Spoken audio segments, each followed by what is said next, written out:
Les mages ont une grande importance dans la tradition chrétienne. On les montre comme l'exemple des païens qui viennent adorer le Christ. Et ils sont si importants qu'on leur donne même un jour de fête particulier dans l'année. Mais si on les regarde de plus près, on peut se dire qu'ils sont un drôle d'exemple. Parce que certes, ils viennent de loin pour adorer le Christ, mais ensuite ils rentrent chez eux et on n'entend plus jamais parler d'eux. On ne les voit plus à la suite du Christ, ils ne sont pas là au pied de la croix, et on ne parle même plus d'eux lorsque l'Église se crée, comme s'il n'y avait aucun rôle. Alors sont-ils vraiment de bons exemples? Eh bien, d'une certaine manière, je crois qu'ils sont bons parce qu'ils nous permettent d'élargir notre conception de l'Église. Et par exemple, nous avons un certain nombre de gens qui sont très pratiquants, mais d'autres qui le sont moins. Et il y a des gens qui, comme ça, font une démarche importante vis-à-vis du Christ, vis-à-vis de l'Église, et qui font une démarche très sincère, et qui, au bout d'un certain moment de cheminement avec l'Église, disparaissent bel et bien. Est-ce un problème? Eh bien non, je ne crois pas. Parce que l'important, c'est d'avoir fait un bout de chemin, d'avoir rencontré le Christ. Et on nous dit que les mages rentrent chez eux par un autre chemin, donc ils ont été en quelque sorte transformés par cette rencontre.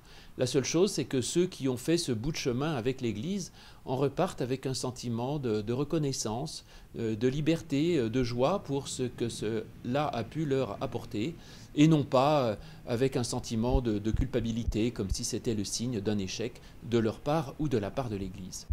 Et puis, par ailleurs, ce travail des mages, c'est aussi, je crois, le travail de tout chrétien qui n'est pas invité à rester forcément toujours collé au Christ. Chacun de nous, nous venons d'un milieu païen, de notre travail, notre maison, notre famille, ce que nous faisons qui n'est pas toujours forcément très religieux.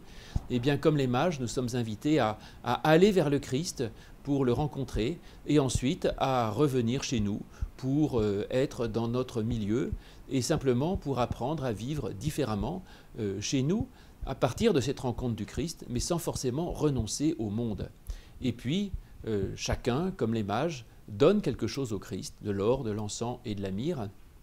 Et cela veut dire que chacun, qu'il soit de passage pour un temps court ou pour un temps très long, eh bien, contribue à ce qu'est le Christ, au corps du Christ, et contribue à ce qu'est l'Église.